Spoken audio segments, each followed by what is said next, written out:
J'ai 25 ans maintenant, mais je me souviens de ce réveillon du Nouvel An comme si c'était hier. J'avais 7 ans. Mon frère Lucas en avait 4. Nos parents étaient invités à une soirée chic dans un hôtel du centre-ville et avaient engagé Jade pour nous garder.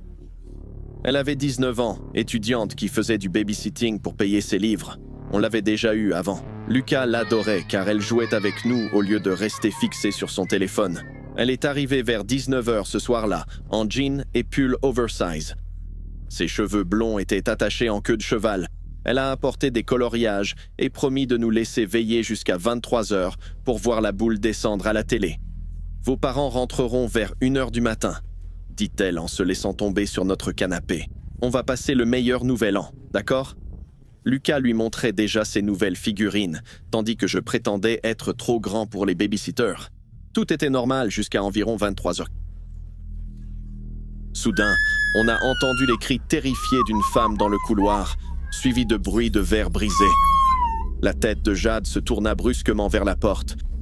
Elle se leva lentement, nous disant de rester là pendant qu'elle vérifiait le Judas. J'ai vu son visage pâlir.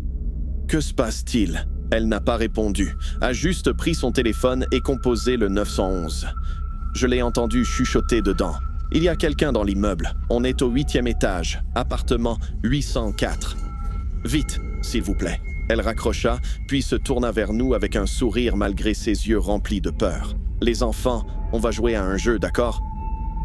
On va se cacher dans la salle de bain, tout silencieux comme des ninjas. Vous pouvez faire ça? Lucas trouvait ça amusant, mais je savais que quelque chose clochait. Jade nous prit par la main et nous emmena dans la salle de bain. Elle mit Lucas dans la baignoire d'abord, puis moi, et tira le rideau de douche. Quoi qu'il arrive, restez tous les deux ici. Jade, qu'est-ce qui se passe? Chuchotai-je. Promets-moi, Alex. Promets que tu resteras ici avec Lucas. J'ai promis. Elle commença à partir, puis s'arrêta et s'agenouilla près de la baignoire, nous regardant à travers le rideau. J'ai besoin que vous soyez courageux, d'accord? Fais-moi confiance. Je vais te garder en sécurité. Lucas et moi étions assis dans la baignoire sombre, à l'écoute. Pendant un moment, rien d'autre que notre respiration et le bourdonnement lointain du chauffage. Puis, nous avons entendu des pas dans le couloir devant notre appartement. Ils étaient forts et s'arrêtaient à chaque porte. J'ai serré Lucas contre moi, couvrant sa bouche de ma main. Ma poitrine semblait prête à exploser tandis que je continuais d'écouter. Les pas se sont arrêtés devant notre porte. Un long silence avant que la poignée ne s'agite. J'ai entendu la voix de Jade, étouffée mais assez claire. La porte est verrouillée. La police arrive. Partez maintenant. Une courte pause avant qu'un objet lourd ne frappe contre la porte. Le cri de Jade a glacé nos oreilles. Je tremblais, tout comme mon petit frère. On a entendu un fracas, comme des meubles renversés, suivi de bruits de pas précipités. Lucas s'est mis à pleurer dans mes bras, mais j'ai pressé ma main plus fort sur sa bouche. L'intrus se déplaçait dans notre appartement maintenant. Il était rapide. J'ai entendu un autre fracas, plus proche cette fois. L'homme ravageait notre salon. Il a défoncé la porte de ma chambre si fort qu'elle a claqué contre le mur, et j'ai failli sursauter. Puis il s'est dirigé vers la salle de bain. J'ai retenu mon souffle quand la porte de la salle de bain s'est ouverte. À travers la fente du rideau de douche, je pouvais voir son ombre. Il était grand et portait une cagoule noire. Il tenait un hachoir à viande. Ses doigts dégoulinèrent de sang. Il fit un pas vers la baignoire, mais juste avant d'ouvrir, Jade a crié « Hé, par ici !» L'homme a fait volte-face et s'est enfui. Je l'ai entendu la poursuivre, ses pas résonnant vers la cage d'escalier et la lourde porte claquée. Puis il y a eu des cris et des sirènes. Les flics étaient arrivés. Tout s'est passé très vite après ça. Les policiers ont envahi le bâtiment. Quelqu'un nous a sortis de cette baignoire. Une policière nous a enveloppés dans des couvertures et demandé si on était blessés. Je tremblais tellement que je ne pouvais même pas répondre. Où est Jade? Je n'arrêtais pas de demander. Ils n'ont pas répondu.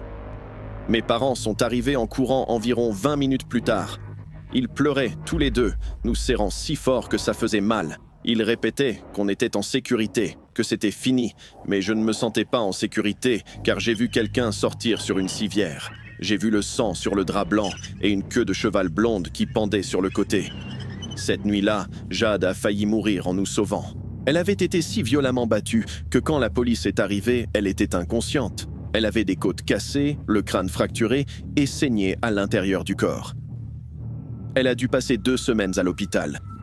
L'homme qu'ils ont arrêté s'appelait Jax Ryder. Il était sorti de prison 3 jours plus tôt et cherchait le type qui avait témoigné contre lui. Ce type habitait à notre étage, mais Jax ne savait pas quel appartement. Alors il allait de porte en porte, attaquant tous ceux qui le gênaient. Il nous aurait tués si Jade ne l'avait pas éloigné. Je lui ai rendu visite à l'hôpital après son réveil. Elle pouvait à peine parler, son visage était couvert de bleu. Mais quand elle m'a vu, elle a essayé de sourire.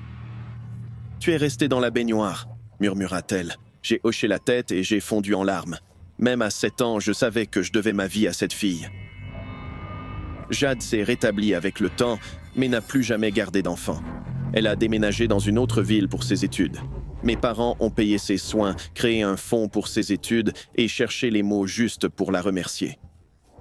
Lucas et moi sommes adultes maintenant. Nous avons nos vies, nos appartes et nos propres soucis.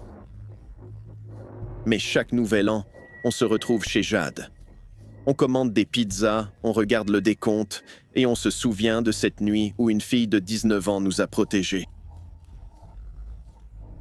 Elle nous a sauvé la vie et nous ne l'oublierons jamais. Je travaillais de nuit à l'hôpital à 2 heures du réveillon du Nouvel An. J'avais besoin d'argent, franchement. La tempête de neige a commencé vers 11h30 et s'est intensifiée au point où on ne voyait pas à 2 mètres. Je regardais YouTube quand j'ai entendu quelqu'un cogner violemment à la porte d'entrée. Je l'ai fait entrer et il s'est pratiquement effondré à l'entrée, trempé de sang. Il respirait fort et ses yeux ne cessaient de s'agiter dans tous les sens. J'ai percuté un cerf. Ma voiture est sortie de la route. Elle est coincée dans un fossé à environ 1 kilomètre d'ici. Aidez-moi, s'il vous plaît. Je suis passé de spectateur d'histoire d'horreur à protagoniste. Es-tu blessé? C'est ton sang?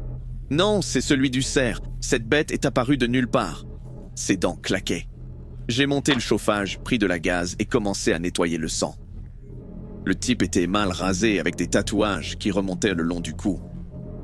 Naturellement, j'étais méfiant, alors j'ai regardé de plus près et c'est là que j'ai remarqué la texture du sang. Il était trop épais et trop sombre. Mon oncle chasse, donc j'ai vu du sang de cerf plusieurs fois. Je pourrais jurer que ce n'était pas ça. Où exactement avez-vous eu l'accident? J'ai demandé. Quoi? Votre voiture, vous avez dit qu'elle est sortie de route. Oui, route 26, à environ 1 mile d'ici. Je suis venu à pied. J'observais la fenêtre du parking depuis des heures sans voir de phare. Ses mains tremblaient sans cesse, mais ses yeux parcouraient la pièce, fixant la porte, la fenêtre et le téléphone au mur. Il y a quelqu'un d'autre qui travaille ce soir? Cette question m'a noué l'estomac. Le médecin de nuit est dans son bureau. 2 infirmières font leur ronde. Ai-je menti, voyant sa mâchoire se crisper? D'accord. Quelque chose dans sa façon de le dire m'a mise mal à l'aise. Il s'est levé brusquement. Je peux utiliser vos toilettes? Bien sûr. Au fond du couloir, 2e porte à gauche. Dès qu'il est sorti, j'ai verrouillé la porte de l'intérieur. Mes mains tremblaient quand j'ai sorti mon téléphone, mais il n'avait plus de signal. Le blizzard avait dû abattre l'antenne. J'ai essayé le téléphone fixe au mur. Il était mort aussi. La tempête avait tout coupé. J'ai entendu ses pas dans le couloir, mais il n'allait pas vers la salle de bain. Il se dirigeait dans la direction opposée, vers la réserve où se trouvait la sortie arrière. Il inspectait les lieux. Je suis resté silencieux, plaqué contre le mur. Par l'espace sous la porte, j'ai vu son ombre s'arrêter devant la salle d'examen. Il a essayé la poignée 2 fois. « Je sais que tu es là-dedans. Ouvre la porte », a-t-il demandé. Mais je n'ai pas bougé. Mon cœur s'est mis à battre fort. Écoute, ce n'était pas un cerf, d'accord? Elle faisait du stop et je voulais juste être moins seul le soir du Nouvel An. Est-ce trop demandé? J'ai voulu l'embrasser, un simple baiser, mais elle m'a giflé et traité de monstre. Après ça, je ne pouvais pas la laisser partir vivante, tu comprends? J'étais écœuré. Elle a sûrement couché avec 1000 mecs et ose me traiter de pervers. Je te jure, les filles aujourd'hui sont impossibles. Je n'en croyais pas mes oreilles. J'ai laissé entrer un fou qui a tué quelqu'un sans raison. Je lui ai dit de reculer car j'avais appelé les flics, mais il riait, disant que je mentais. Je savais que la porte ne tiendrait pas s'il tentait d'entrer. Mais étonnamment, il n'a rien fait de tel. Il s'est assis calmement juste devant la porte et a continué à me parler. Tu sais, les gens comme elle, ils l'ont bien cherché. Je lui ai offert ma compagnie, ma gentillesse. C'est le nouvel an. Personne n'aime être seul pendant les fêtes, mais elle m'a traité comme une ordure. Il rit doucement. Elle m'a frappé, craché dessus, traité de pervers. Après tout ce que j'ai fait, il bougea, s'appuyant contre la porte. Je pouvais sentir la pression à travers le métal. Elle pense pouvoir traiter les hommes n'importe comment sans conséquence. Alors oui, je m'en suis occupé, et je recommencerai. J'ai plaqué ma main sur ma bouche. Je retourne la chercher après m'être réchauffé, continua-t-il d'un ton détaché. La tempête est parfaite pour effacer les traces. Je vais la sortir de la route, l'enterrer profondément. La neige cachera la terre fraîche. Personne ne la trouvera avant le printemps, si jamais on la trouve. J'étais pris de vertige. La tempête de neige rugissait dehors, mais sa voix restait forte et claire. « Tu as l'air d'un gars intelligent », murmura-t-il. « Tu ne diras à personne que je suis venu ce soir, n'est-ce pas ?» Il n'attendit pas ma réponse. « Bien, parce que si tu le faisais... » Il rit tout bas. « Bon, n'y pensons pas. Je t'ai même laissé quelque chose, un cadeau, juste près de ta porte. » Ses bottes raclèrent le sol quand il se leva. Il n'essaya pas la poignée à nouveau. Il ne voulait pas frapper ou crier. Il s'éloigna simplement, fredonnant doucement en descendant le couloir. J'ai attendu jusqu'à ne plus entendre ses pas. Peut-être une minute entière, peut-être 5. Mes mains tremblaient tellement que j'ai failli lâcher les clés en ouvrant la porte. Le couloir était vide. J'ai couru vers l'entrée principale et les verrouillés de mes doigts tremblants. Ce n'est qu'alors que j'ai remarqué quelque chose par terre près de la salle d'examen. Quelque chose de petit, brillant dans la lumière tamisée. Un éclat métallique dans l'obscurité. J'ai avalé ma salive, allumé la lampe de mon téléphone et me suis accroupi. Ce n'était pas du métal. C'était une oreille humaine qui appartenait à une femme. Petite, pâle et gelée. Un clou d'argent la transperçait encore. J'ai failli tomber. Il l'avait dans sa poche tout ce temps. Il était à quelques centimètres de moi en portant un morceau d'aile. J'ai verrouillé toutes les portes et fenêtres cette nuit-là. Je suis resté assis dos au mur jusqu'à ce que le jour perce enfin les fenêtres du parking. Norman et moi sortions ensemble depuis 1 mois quand il a commencé à insister pour que je passe le nouvel an dans la ferme de sa famille. L'endroit était à 2 heures de la ville, enfoui dans les bois près d'un lac qui paraissait noir comme l'encre même en plein jour. Aucun voisin n'était visible à des kilomètres. À peine arrivé, la porte d'entrée s'est ouverte, avant même qu'on atteigne le porche, et sa mère m'a presque sauté dessus. « Jenny, tu es encore plus jolie en personne. Entre donc, on t'attend depuis ce matin. » Elle m'a saisi les mains et les a serrées si fort que ça faisait mal. À l'intérieur, ça sentait le vieux bois mêlé à quelque chose d'écœurant de sucré. Les meubles semblaient antiques. Chaque mur était couvert de photos flippantes de gens au visage vide, regardant droit devant eux. En entrant dans le salon, les yeux de l'oncle de Norman sont devenus vitreux. « Jenny, tu es canon !» Je me suis figé, mais Norman a ri, me demandant de me détendre.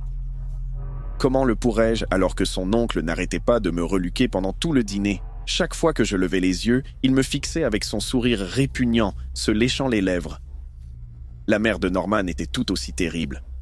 Elle me caressait les cheveux, serrait mes épaules et agrippait mon poignet au moindre mouvement. « Reprends-en », dit-elle en versant une autre portion de bouillie grise dans mon assiette. Je suis repu, vraiment. Son sourire resta figé, mais ses doigts s'enfoncèrent dans mon poignet. Juste une bouchée de plus, ma chérie. Alors, Jenny, parle-nous de tes parents. Le père de Norman se pencha par-dessus la table. Ils sont en ville. Ma mère enseigne la philo. Est-ce qu'ils savent que tu es ici? Cette question m'a glacé. J'ai regardé Norman, mais il évitait mon regard. Alors j'ai marmonné un « oui », gêné et repris mon repas. 1 heure après, la mère de Norman apporta un gâteau avec « Bienvenue dans la famille » écrit en glaçage rouge. Soudain, le père de Norman se leva et sortit une petite boîte de sa poche. Il la posa devant Norman. J'ai senti mon sang se glacer quand il l'a ouverte.